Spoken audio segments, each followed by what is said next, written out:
The Mountaineers have a chance to get revenge against the Kansas State Wildcats and also a chance to assure themselves a spot in the NCAA tournament. And we've got a special guest coming on the show to tell us all about it and to discuss it with us. So stick around and we'll talk about it after the intro.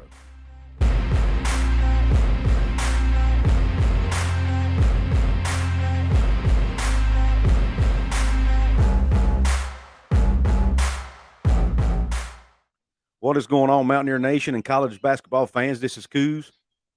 And this is Mountaineer Paul. And we present to you Hoops from the Hills. And we've got a very special guest on the show for you guys. And his name, he's representing Kansas State. And his name is Cole Manbeck. How you doing, Cole? I'm great, guys. Appreciate you having me on again. I know we were on during football season before the game in Morgantown and really enjoyed it. And glad that you guys have me back. Absolutely. We appreciate you giving us a few minutes of your time. So let's dive right in, man. First and foremost, what Kansas State you guys have had a very good year on the basketball court. Jerome Tang is in line to be not only the Big 12 Coach of the Year, but heck, I think he could potentially be in line or at least in the running for National Coach of the Year with what he's done there for the Wildcats. So just your initial thoughts on the season you guys have had so far. Well, it's been incredible. I don't think anybody would be lying to you if they thought that this team would be any more than a potential bubble team for the NCAA tournament when the roster was put together. I mean, K-State was picked to finish last in the Big 12, and they came off 3 straight losing seasons overall. Bruce Weber gone. Only 2 players returning on the roster. Obviously, Markquis Nowell has been one heck of a returner, but Jerome Tang's really gotten the best out of him. And then Ishmael Massoud, who's more of a role guy, were the only 2 returning. But Jerome Tang and them, they were patient in the transfer portal, and they got Keyontae Johnson on August 1st from the portal, which if it wasn't for the heart condition at Florida, guys, I think he probably would have been the number 1 ranked player in the transfer portal, former SEC preseason player of the year. And I think that the surprise is that there was just no rust for Keyontae. He's been perhaps even better than he was at Florida and really since day one. So he's been obviously a huge piece. And then Markquis Nowell has turned into one of the best point guards in the country, if not the best. Turnovers have been a little bit of a problem at times, but other than that, he's a huge playmaker for this team. He's the heart and soul of the team. And I think you can make an argument that K-State's got 2 All-Americans, whether it be third team, all honorable mention. When you have 2 guys like that in college basketball, you can go a long ways. And man, Jerome Tang has just been a home run hire for the Wildcats. Absolutely. The starting 5, man, you guys put out a great starting 5. I love I don't know if they're still the same. Is it still Tomlin, Johnson, Iola, Nowell, and Carter? So they actually just 2 weeks ago switched it up. So they moved Desi Sills into the starting rotation, and they've been going a little bit smaller. So they had David Gasson missed the first 7-8 games of Big 12 play. He was their starting 5-man. Bebe Igiola replaced him in the starting lineup. So when West Virginia came to Manhattan, that was the first game Gasson missed. He had an ankle injury. He didn't play in that game. He missed the following 3 weeks. Got back in early February, late January. But they've gone smaller, and they moved Desi Sills into the starting lineup, who, speaking of another veteran piece that's been really big for them, last night he had a triple-double almost. He had 15 points, 9 rebounds, and 8 assists as a guard. He's just a do-it-all energizer for this team. It's a 5th-year player at the college level. They've really found some nice pieces via the portal and recruiting and really assembled a roster that's excelling. Yeah, we've got one of those in Joe Toussaint, a 5th-year guy that came from Iowa. Does a lot for us like that as well. Looking at this stat sheet, I just can't believe the game that Markquis Nowell had against us in Manhattan, 23-10. Absolutely dominated that game against 2 of the best defensive guards in the conference. If you play West Virginia, you're playing against usually more than one defensive-minded guard. Kedrian Johnson, you can make a case he's one of the best on-ball defenders in the league, and he diced him up. And it looks like he's only gotten better. And the chemistry he seems to have, especially with Nikhil Tomlin at the rim, has been special this year. Can you talk about that just a little bit? Yeah, I mean, look, he's right now So Markquis Nowell is averaging 7.67 assists per game on the season. That would be the 6th highest assist per game in the history of the Big 12 Conference, behind only Doug Gottlieb, TJ Ford of Texas, and Trae Young at Oklahoma. And he's right on the verge of passing TJ Ford and moving into 5th best season in terms of assists per game. He broke the school record a month ago for assists in a season. The school record was 187. He's at 230 assists already on the year, and he had 10 assists last night. He now has, in his career at K-State, 10 double-doubles via points and assists. The next closest guy with assists and points over the last 25 years for double-doubles has 2, and it was Denny Clemente and Angel Rodriguez at K-State. So it kind of shows just how special he has been as a point guard. He honestly looks to pass more than he does to score at times. He struggled a little bit shooting lately and has struggled to finish at the rim because he's 5'7", and guys have changed how they're defending him. A lot of teams are trying to double him up top and make him get rid of the ball early. And he's had to adjust to that because he got off to a just insane start in Big 12 play, where he had the 23-10 against you guys. He had 36-9 against Texas and 32-14 at Baylor. So he had just a special stretch of basketball. In fact, I tweeted out a blind resume, guys, this week of potential player of the year candidates. And truth be told, it was Markquis Nowell, it was Jalen Wilson, it was Keyontae Johnson. And it didn't say their names, but it gave like all their stat lines, player efficiency rating, offensive rating. And you would be hard pressed to not say that Markquis Nowell should be the Big 12 player of the year over Jalen Wilson if you actually look just at those numbers. But I think it'll be Jalen Wilson because best player on the best team tends to be how this works. Mm-hmm. Right. I agree with that. You said something there that caught my attention. You said that Nowell has been having to adjust to being double teamed. How has he done pretty well at that? Or has it been a struggle for him? Yeah, Couz, there was a stretch where he was struggling with it.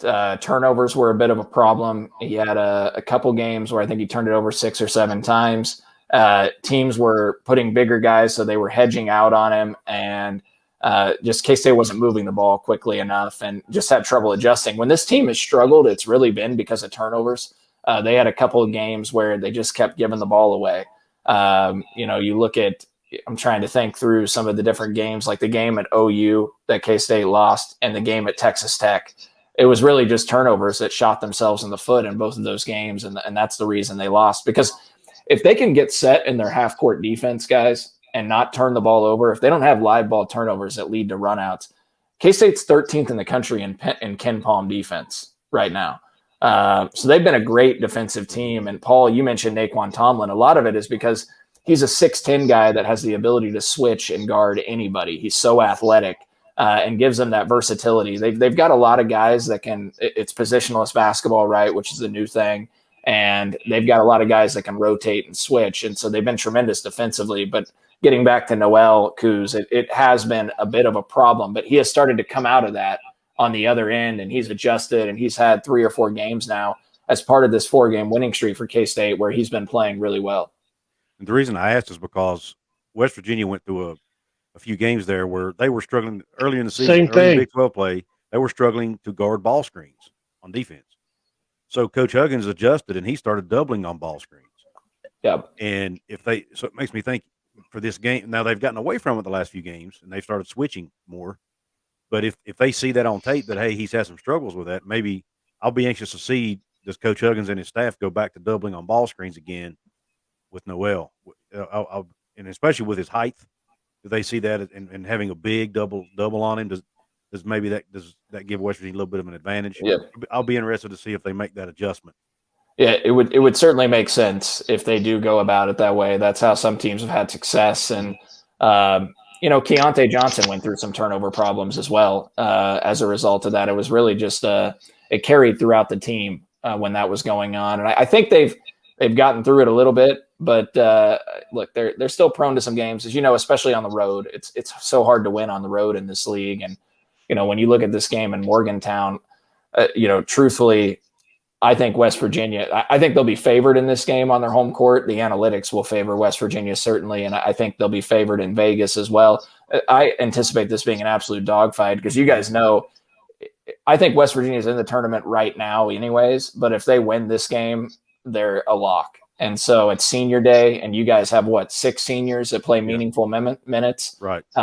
So I expect it to be a jazzed-up crowd in Morgantown, and really a tough spot for K-State, especially because West Virginia played on Monday, and K-State played last night on Wednesday night, and you got a short turnaround, and you got to travel to Morgantown. So it's going to be a difficult spot for K-State for sure. Yeah, I agree. But I also don't. Yeah, but I don't. The matchup kind of scares me a little bit, Cole, because West Virginia is favored. By the way, I'm looking at ESPN matchup predictor right now. It's got West Virginia at 69.6% chance to win versus 30.4 with K-State. But your 3-point shooting defense, Kansas State's 3-point shooting defense, is top in the conference, and that's one of the things West Virginia does well is shoot the ball from three, especially with Eric Stevenson and Trey Mitchell. That scares me a little bit. And you guys. Even though you guys are prone to turn it over, West Virginia has been prone to do that as well. So if West Virginia turns the ball over like they did against you guys the first time, I think you guys will win the game. I'll be honest with you. West Virginia has to take care of the basketball to win this game. And I'm sure you'll say that same thing about the Wildcats. Yeah, I mean, I certainly think that's going to be a huge part of it, Couz. And well, I was at the West Virginia game in Manhattan. I've been to all 9 Big 12 home games for K-State. I didn't go to the Sugar Bowl for the K-State football team and stayed back and went to that basketball game. And, it definitely was turnovers. I'm going to pull up the final box score unless you have it, Couz. I think West Virginia had like 20 turnovers in that game. Yeah. It was 20 to 11. Yeah. And so that was certainly problematic. And you mentioned the 3-point defense. So, K-State has held – going into last night's game against OU, K-State had held their 11 of their last 16 opponents to below 30% from three. They're top 10 in the country in 3-point defense, around 29% on the season. That's certainly been something that stood out. I always think about 3-point defense a bit as a product of a little bit of fortune, but it's such a large sample size at this point that you have to think the way K-State is defending teams has had an impact, certainly. And then the other thing I would say, guys, is free throw shooting. K-State is the best free throw shooting team in the Big 12. If you put them on the foul line a lot, especially late in games, Markquis Nowell is right now on pace to be a top two or three free throw shooter in the history of the Big 12. I think he's shooting 93% in Big 12 play. And there's a stat in the last 5 minutes of games, I think he's only missed 1 or 2 free throws in Big 12 play. He's been nails at the line, and K-State has a lot of guys. If they can get to the free throw line, they've been very successful there this year. West Virginia's got to be right there with you guys. Where are we at in the conference on free throws, Couz? Do you know off the top of your head? I think we're third or fourth, maybe. We're in the top half. I do know we get fouled the most, Right. and so that's been one of our huge formulas for victory is the brand of basketball we play is conducive to fouls, obviously. So, and we have a team that shoots free throws at a high clip. And I would say we're probably, just off the top of my head, let's say 7-1, 6-2 in games in which we've turned the ball over less than 10 times in a game this year and shot a large number of free throws and actually made them. That's been a weird formula for us this year. We talk about it a lot on the show. That just happens to be one of those things, along with our incredible offensive rebounding that's really come on lately as well. Even though I'm not sure how that's going to go, we've got a couple bigs that are dinged up that really worries me about Tomlin running at the rim. But I'm not really sure if they're going to play or not yet. Right. Interesting. Who's Paul? Who's banged up then for West Virginia? I wasn't aware of that. Mo McGee and James Okonkwo both got injured last game. Yeah. And James Okonkwo is really starting to turn into an elite rim defender. Mo McGee no slouch himself. James Okonkwo only played ball for a couple years, tennis player from England that grew just 7 or 8 inches one summer and decided he needed to play basketball. Really started to come on. Actually, he supplanted another big in the rotation on his way through and has been really, really good for us in spots. Yep. He still gets caught out there because he's so raw. But I mean, if it comes down to him jumping with somebody, even Tomlin, he can do it. He's that gifted athletically. Yeah, that's right. I've watched those guys play, and they're very athletic. I had forgotten, I watched them play Iowa State earlier this week, and saw Jimmy Bell out there and then Trey Mitchell, but I had forgotten that those two other guys were dinged up. So that's a good reminder there. As I look back to the game in Manhattan when these two teams played, neither team shot it well at the line, and it was a free throw fest. 72 free throws combined. Now, it went to overtime, but still 20 of 38 for West Virginia and 21 of 34 for K-State. And I just remember early on in that game, West Virginia was killing K-State with offensive rebounds. I mean, I think at one point it was like 17-4 in the first half on offensive rebounds. And they finished out rebounding K-State 50-36 and got 21 boards. But turnovers was really the story of the game. And I think that's going to be a big storyline for this game because like West Virginia, if K-State takes care of the ball, if they turn the ball over 11, 12 times or less, they usually win. And so that'll be a big factor in this game, I think. Yeah, and in the first game, when you talk about the free throws, first of all, before we get further into the show, Cole, I forgot to have you introduce yourself, man. Tell my listeners where they can find you at. Oh, you're good. We produce a podcast called Three Maw. It's John Kurtz, myself, Derek Young, who covers K-State. We launched the show in March of 2022, right when Bruce Weber resigned as the K-State basketball coach. And we just did our 100th show with Fran Fraschilla as our guest on Monday or Tuesday of this week. So we had Fran on to talk K-State and the Big 12 picture. And it's been a lot of fun. And you can find us on YouTube. You can find us on Apple, Spotify, Google Podcasts. We're on all the audio platforms. So, yeah, we've really enjoyed it. Appreciate you giving me the chance to shout that out. Not a problem, man. I apologize for filling that early on. You're good. But, what I wanted to talk about, when the first time West Virginia met you guys in Manhattan, West Virginia, we shot the ball very poorly from the line, and West Virginia missed a lot of free throws down the stretch into that game that could have helped put it away for us. But an interesting stat that I just found out today listening to another podcast, the guys who shot the most free throws were Markquis, a backup big, and Jimmy Bell, our starting big. Both of those guys shot like half the free throws. And neither one of them are good free throw shooters. At least they weren't at that time. Now Jimmy has improved his free throw shooting. He's improved a lot. But our guards that got to the line that day made their free throws. Yeah, the problem was they weren't the ones getting fouled. Yeah, and I recall that a lot of that was they were getting so many offensive rebounds, Wiggy and Bell, and going back up, and K-State was hacking them. And I just looked at it. Those two, Bell and Wiggy, were 6 of 18 combined at the foul line, which is really tough to overcome. Atrocious. It was almost like an incidental hack-a-shack. You know what I'm saying? It wasn't. They probably weren't doing it on purpose, but it ended up. You get frustrated. In the State's favor. Yeah, but but when I think about it, like your guards, like between Kedrian Johnson and Stevenson and Toussaint and Emmett Matthews, like I watch those guys go to the foul line and they're nails. So you guys have really good foul shooters, and your ability to draw contact. West Virginia's obviously we saw it too when Huggins was the coach in 1 year at K-State. Just the way that they play. That's going to be a big part of this game too. Yeah, and both of these teams, I think, put their opponents at the line more than anybody else in the Big 12. So this will probably be a 3-hour game. Everybody get ready.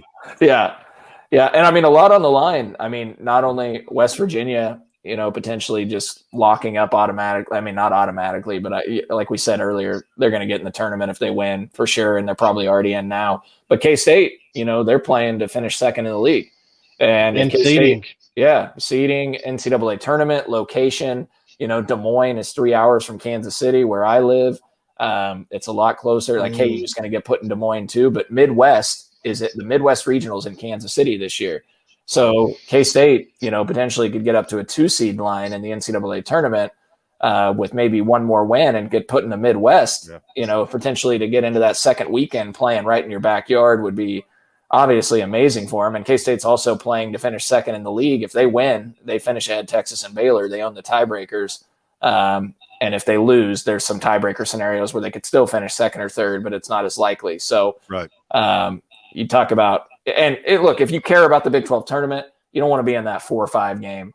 Not only you have to play KU in all likelihood and game, the semis if you make it, but you guys like the 4 or 5 game, K-State's been in that a lot. You have to play the 11 a.m. game on Thursday.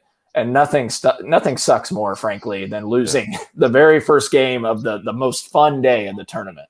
Yeah. West Virginia's been in that slot a few times too, I think. Yeah, we sure have. So I totally Really agree. interesting. And also, another thing about that, what you were talking about, that possibly being in Kansas City, it'd be big for the 3 Mall show as well. Oh, yeah. You guys probably get to go there and do some live stuff.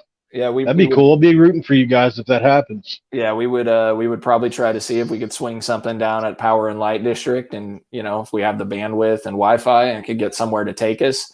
Man, have you guys been to the Big 12 tournament before here in KC? No, would love to go. It's on my bucket list though. It is a lot of fun. I do feel bad that you guys have to travel so far out of all the fan bases, that you guys have the longest distance. And obviously it's a big advantage to KU every year, and Iowa State floods KC, and look, K-State's right there too. But it is a great atmosphere. And if you guys can make it sometime, I encourage you to do it. It's so much fun.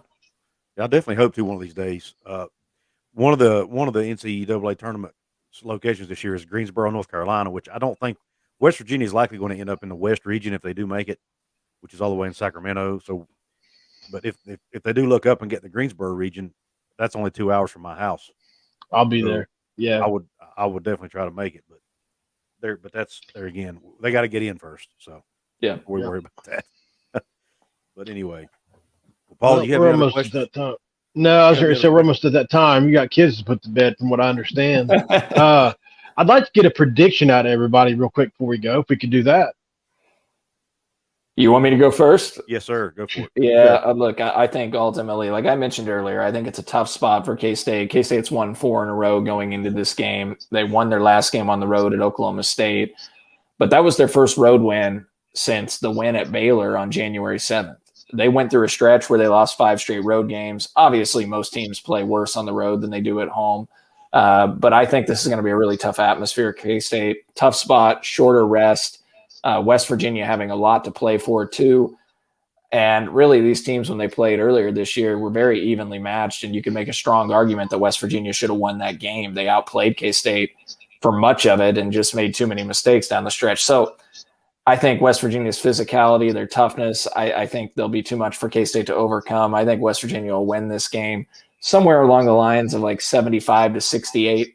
But I mean, it should be fun. And either way, I think both teams are going to be in the NCAA tournament and matter in March, which is a lot of fun.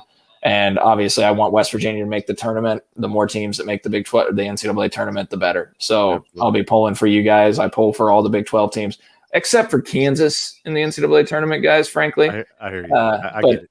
Yeah. That would be like pull Pitt, for everybody else. That would be like Pitt making it to the tournament. Yeah. There's no way I'm rooting for Pitt. But anyway. They're not in the same conference, but it's still. Yeah, no, I got you. No, I completely understand. If they were, it wouldn't matter. Yeah, and I think I saw that. I think I saw Pitt lost to Notre Dame. Notre Dame. Yes. Yeah. Listen, I've done nothing but fend them off this week.